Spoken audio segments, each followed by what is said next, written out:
बात उस समय की है जब भारत की पवित्र सीमाओं को विदेशी आक्रमणकारियों के घोड़े अपनी टापों तले रौंद रहे थे। सिकंदर, जिसे अलक्षेंद्र भी कहते थे, वो यूनान से विश्व विजय पर निकला था। कंधार को जीतकर भारत में प्रवेश कर चुका था और वो दिन दूर नहीं था जब पूरे भारतवर्ष की गर्दन पर यवन पताकाएं कस जाती और हमारी स्वतंत्रता का दम घुट जाता। आचार्य चाणक्य को बस एक ही रास्ता दिखा, भारत के सबसे विशाल साम्राज्य से सहायता मांगी जाए। वो जा पहुंचे मगध के राजा धनानंद की राजसभा में। सुरा और सुंदरी के भोग में डूबे धनानंद को अपने विलास में विघ्न अच्छा नहीं लगा। वो झल्ला के बोला, तूने राजमहल में आने का दुस्साहस कैसे किया, मूर्ख ब्राह्मण। चाणक्य ने बड़ी विनम्रता से कहा, आपसे प्रार्थना करने आया हूं महाराज। अलक्षेंद्र नामक एक यवन योद्धा मिस्र और फारस के साम्राज्य को उखाड़कर भारत की ओर बढ़ चुका है। तक्षशिला से उसकी संधि भी हो चुकी है। भारत पर आक्रमण होने ही वाला है महाराज। भारत यवनों द्वारा पदाक्रांत होगा। अब मगध ही भारत की सीमाओं की रक्षा कर सकता है। भारतवर्ष की रक्षा कीजिए महाराज, रक्षा कीजिए। धन और सत्ता के मद में चूर धनानंद बड़ी निर्लज्जता के साथ बोला, बस इतनी सी बात के लिए तूने मुझे कष्ट दिया, मूर्ख ब्राह्मण। और अब तू मुझे आदेश दे रहा है, तू मुझे सिखाएगा कि शासन कैसे चलाना चाहिए, राज्य की रक्षा कैसे करनी चाहिए। चाणक्य ने हाथ जोड़कर विनती की, याचना कर रहा हूं महाराज। लाखों लोगों की जीवन रक्षा के लिए, राष्ट्र की रक्षा के लिए, भारतवर्ष की रक्षा के लिए मैं आपसे सैनिक सहायता की भिक्षा मांगता हूं। बड़े बड़े राजाओं ने अलक्षेंद्र के आगे मस्तक झुका दिए हैं महाराज और उसे निष्कंटक मार्ग दे दिया है। धन्य है वो ब्रह्मस्थल नगर और शाटकों की वो भूमि जहां ब्राह्मणों ने यूनानियों के विरुद्ध विद्रोह किया। हंसते हंसते भारत भूमि के लिए बलिदान हो गए, लेकिन आक्रांताओं की सत्ता को कभी स्वीकार नहीं किया। दुर्भाग्य है इस धरा का कि हमने विदेशियों के साथ मिलकर अपनी ही धरती का सुहाग छीन लिया। भाइयों ने भाइयों के सीने छलनी कर दिए। अपने ही हाथों हमने अपने घरों में आग लगा दी और विजय का रक्त चंदन यवनों के माथे पर मल दिया। इसलिए आज प्रश्न राज चलाने या आज्ञा देने का नहीं है महाराज। मुझे भय है उस दिन का जब हमारी संस्कृति और सभ्यता विदेशियों की दासी बनकर रह जाएगी। अगर हमने अपनी संस्कृति त्याग दी तो हमारे पतन को परमेश्वर भी नहीं रोक सकता महाराज। मैं आपसे हाथ जोड़कर विनम्र निवेदन कर रहा हूं, मेरे भारतवर्ष को बचा लीजिए। धनानंद चाणक्य का उपहास करते हुए बोला, सीमाओं की रक्षा तो सैनिक किया करते हैं तुक्ष ब्राह्मण। मेरे द्वारपाल से कह दिया होता, एक सम्राट के आनंद में बाधा बनने की क्या जरूरत थी। चाणक्य ने फिर हाथ जोड़कर कहा, सीमाएं सुरक्षित रहीं तो ही सम्राट सुरक्षित रहेंगे महाराज। धनानंद क्रोध से बोला, तू मगध और नंद वंश को धमकी दे रहा है। चाणक्य ने फिर विनम्रता से उत्तर दिया, नंद वंश मगध नहीं है और मगध नंद वंश नहीं है महाराज।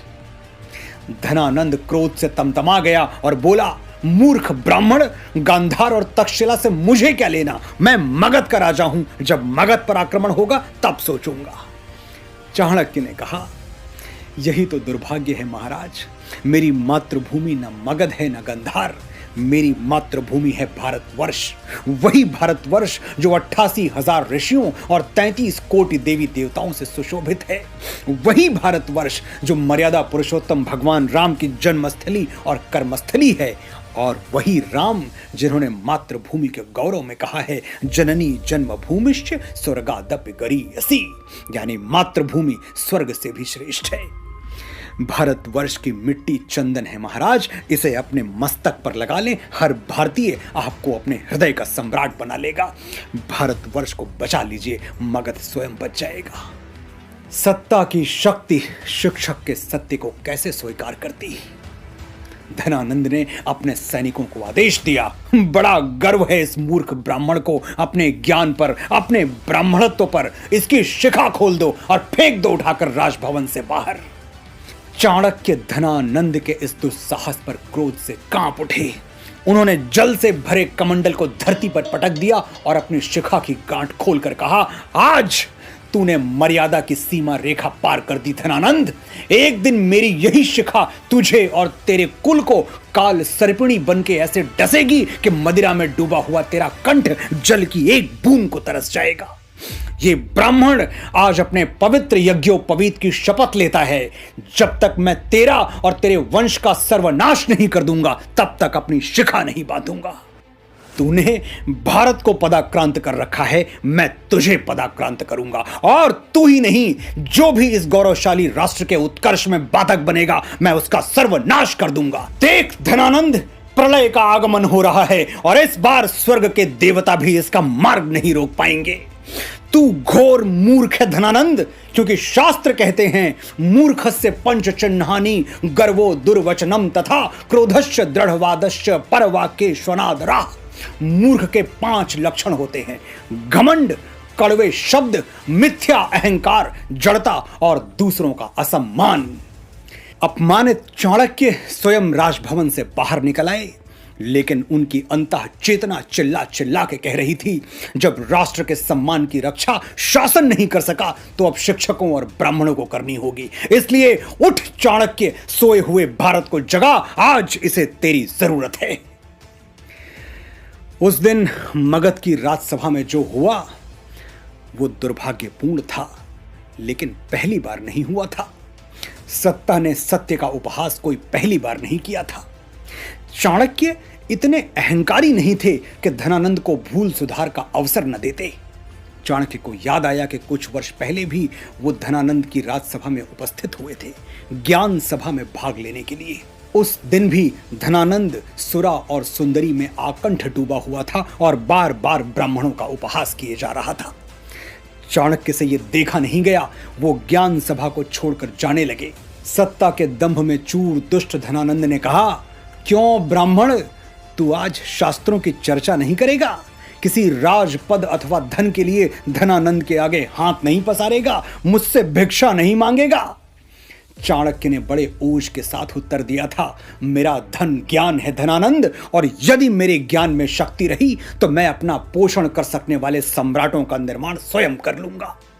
मुझे धन अथवा राजपद की कोई लालसा नहीं है।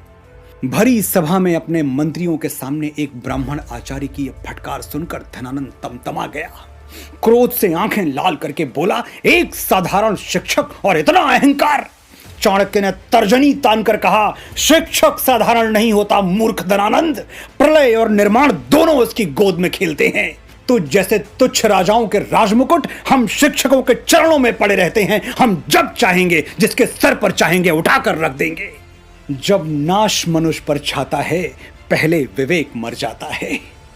उस दिन एक राजा ने एक शिक्षक का अपमान किया और परिणाम क्या हुआ? भारत का सबसे धनवान राजा धनानंद अपने लिए 4 सांसें भी नहीं खरीद पाया और अकाल मृत्यु को प्राप्त हुआ। नंद वंश का समूल सर्वनाश हो गया, किसी के शव पर रोने वाला कोई नहीं बचा। मगध के राज सिंहासन पर एक अनाथ युवक सुशोभित हुआ और अपने पौरुष के बल पर उसने भारत की सीमाएं उत्तर में हिमालय से लेकर दक्षिण में गोदावरी पर्यंत और पूर्व में आसाम कामरूप से लेकर पश्चिम में वर्तमान ईरान और अफगानिस्तान तक खींच दी। चंद्रगुप्त की विजय वंशवाद पर पराक्रम और प्रतिभा की सबसे बड़ी विजय थी। आज भी ये धरा धनानंदों से खाली नहीं हुई है। हम धरती पुत्रों को आज भी सत्ता की राज्यसभा में तिरस्कृत होना पड़ता है, लेकिन हमें याद रखना है कि हम किसके वंशज हैं। हमें पराजित करने वाला इस धरती पर तो क्या, इस ब्रह्मांड में कोई नहीं है, क्योंकि हम चंद्रगुप्त का शौर्य और चाणक्य का क्रोध अपनी धमनियों में लेकर जन्मे हैं। कुत्सित कलंक का बोध नहीं छोड़ेंगे, हम लिए बिना प्रतिशोध नहीं छोड़ेंगे, अरि का विरोध अवरोध नहीं छोड़ेंगे, जब तक जीवित हैं क्रोध नहीं छोड़ेंगे। आपने बड़े धैर्य से सुना, आपका आभार।